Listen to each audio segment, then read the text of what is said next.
या कुन्देन्दु तुषारहारधवला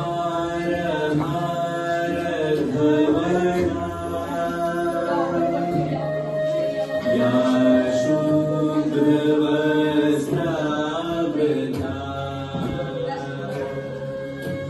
या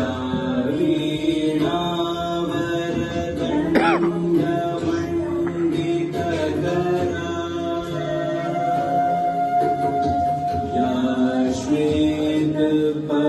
पद्मासना या ब्रह्माच्युत शंकर प्रभृतिभिर्देवे सदा वन्दिता सा मातु सरस्वती भगवती निशेष जाड्यापहा ॐ वसुधैव कुटुम्बकम्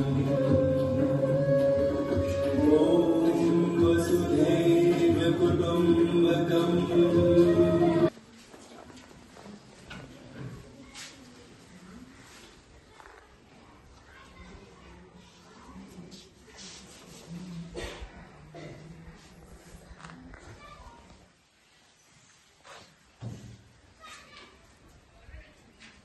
पूर्व रंग समाप्त हुआ। चलो अब जो कुछ भी सीखा है उसका अभ्यास करो। और हाँ, यह नवीन प्रयोग है, जरा भी चूक नहीं होनी चाहिए।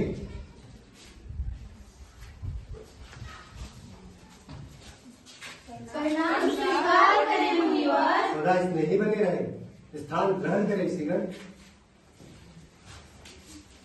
कहे किस प्रयोजन से आना हुआ? हे मुनिवर, जब से आपने नाट्य शास्त्र की रचना की है, हमारे हृदय में कई प्रकार के प्रश्न उठ रहे हैं। हम उसी के उत्तर के लिए आपके पास आए हैं। पूछे, निसंकोच पूछे। गुरुदेव, नाट्यशास्त्र की उत्पत्ति कैसे हुई, इसका उद्देश्य क्या है? आपने बहुत अच्छा प्रश्न किया है। ये प्रश्न केवल नाटक को ही नहीं बल्कि जीवन को समझने का सार है। जब त्रेता युग में मनुष्य काम और वासना से वशीभूत होकर अधर्म और संकट के मार्ग पर बढ़ने लगा, तब इंद्र ने ब्रह्मा से प्रार्थना की कि ऐसा कोई माध्यम हो जिसमें देखना और सुनना एक साथ हो, जिससे मनुष्य धर्म, अर्थ, काम और मोक्ष के मार्ग पर लौट सके। उसी के लिए ब्रह्मा जी ने नाट्यवेद की उत्पत्ति की और जिसके प्रयोग का शास्त्र नाट्य शास्त्र है। लेकिन गुरुदेव, वेद तो ज्ञान के भंडार है, जगत का रहस्य छिपा है उनमें वेद स्वयं में इस नया वेद क्यों? इसलिए कि वह समस्त जन के लिए सुलभ हो, जन समाज को नाटक के माध्यम से शिक्षा के मार्ग पर, धर्म के मार्ग पर ले जाया जा सके। इसी मंगल उद्देश्य के साथ ब्रह्मा जी ने चारों वेदों को लेकर नाट्यवेद की रचना की है। चारों वेदों का तात्पर्य क्या है गुरुदेव? आइए मैं आपको बताता हूँ।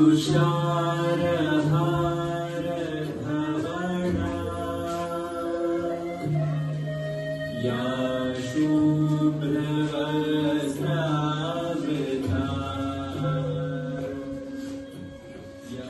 नाटक में ये पाठ सुन रहे थे आप, इसे ब्रह्मा जी ने ऋग्वेद से लिया है और इस मधुर गान का आधार सामवेद है। यजुर्वेद से अभिनय और अथर्ववेद से रस लिया गया है।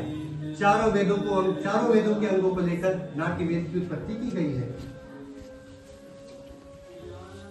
गुरुदेव, तो क्या नाटक केवल देवताओं के लिए बनाया गया है? नहीं, यही संशय दानवों ने ब्रह्मा के सामने रखा था।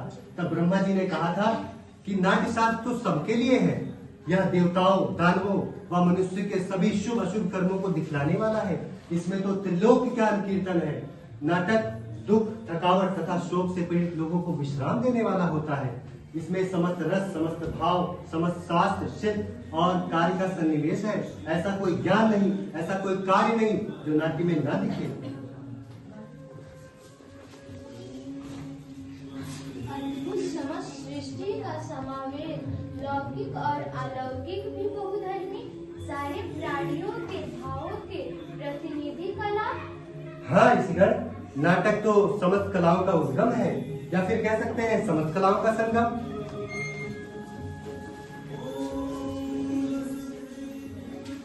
मुनिवर, नाट्य कला तो अद्भुत कला है, उतना ही जरूरी है जितना जीवित रहने के लिए सांस लेना। फिर हमारा समाज इसे गंभीरता से क्यों नहीं लेता? हम तो कलाकार हैं, नीति के नियंता नहीं। कला कर्म करना हमारा धर्म है। हमारे विषय में और हमारी कला के विषय में तो नीति नियंताओं को विचार करना होगा। प्रयोग के साधन और अवसर उपलब्ध कराने होंगे। नाटक केवल कला ही नहीं, समाज का दर्पण है। रंगमंच कला है। रंगमंच जाति, धर्म और भौगोलिक सीमाओं से परे जाकर समग्रता में मानवीयता की बात करता है। रंगमंच आज भी समाज में व्याप्त विषम परिस्थितियों को दूर कर समाज में समता का भाव लेकर आता है, और ये भाव निस्संदेह इस धरती को स्वर्ग बना सकता है। निस्संदेह मुनिवर, कलाविहीन समाज तो पशुओं का समाज होता है। इसी आशा और अपेक्षा के साथ कि समाज कला और कलाकारों को वो स्थान दे जिनके वे अधिकारी हैं, मैंने नाट्य शास्त्र को पंचम वेद कहकर पुकारा है। पंचम वेद समस्त वेदों का ज्ञान। ऋषिगण, मेरे रंगकर्मी पुत्र अपनी प्रस्तुति तैयार कर आपकी प्रतीक्षा कर रहे हैं। चलकर नाटक का आनंद लीजिए।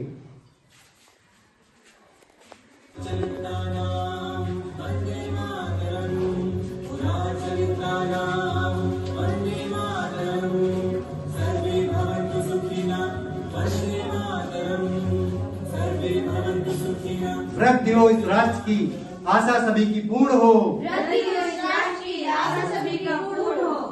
सृष्टिवाद आनंद की जग में सदा पूर्ण हो। धरती सदा फूले फले ऊपर विमल आकाश हो। सज्जन रहे निर्भय सदा दुर्जनों का नाश हो। दुर्जनों का नाश हो। दुर्जनों का नाश हो।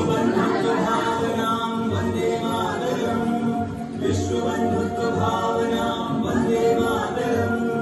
योगः कर्मसु कौशलं वन्दे मातरम्। योगः कर्मसु कौशलं वन्दे मातरम्। वसुधैव कुटुम्बकं वन्दे मातरम्। वसुधैव कुटुम्बकं वन्दे मातरम्। वन्दे मातरम्।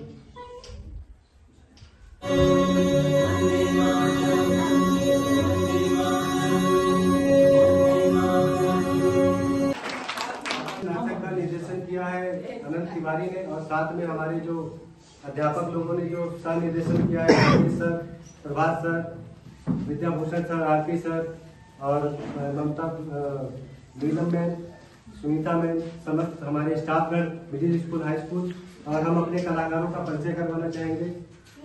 कक्षा 9, रजिया कक्षा 9, डिम्पल कक्षा 7, सफा कक्षा 9, स्वाति कक्षा 8।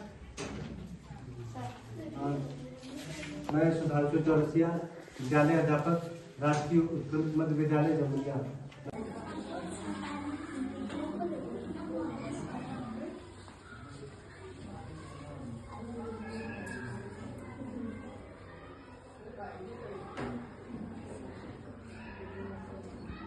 नाटक कैसा लगा? क्या स्कूल में नाटक होना चाहिए या नहीं? होना चाहिए ना? अच्छा ये बताइए, जो अनंत तिवारी सर है, उनका निर्देशन आप लोगों को कैसा कैसा लगा? अच्छा लगा या बहुत अच्छा लगा? क्या भरत मुनि को आप लोग जानते क्या थे? भरत मुनि को आप लोग जानते हैं? नहीं। नहीं, लेकिन सीखने को मौका मिला ना, तो होना चाहिए ना नाटक। ऋषि मुनि ने देखा सपना, वेद पुराण अपनाया जग ने, जिससे निकला नाट्य शास्त्र अपना। भरत मुनि ने सूत्र बनाया, आंगिकम वाचिकम आहार्यम सात्विकम, यही तो है अपना वसुधैव कुटुंबकम।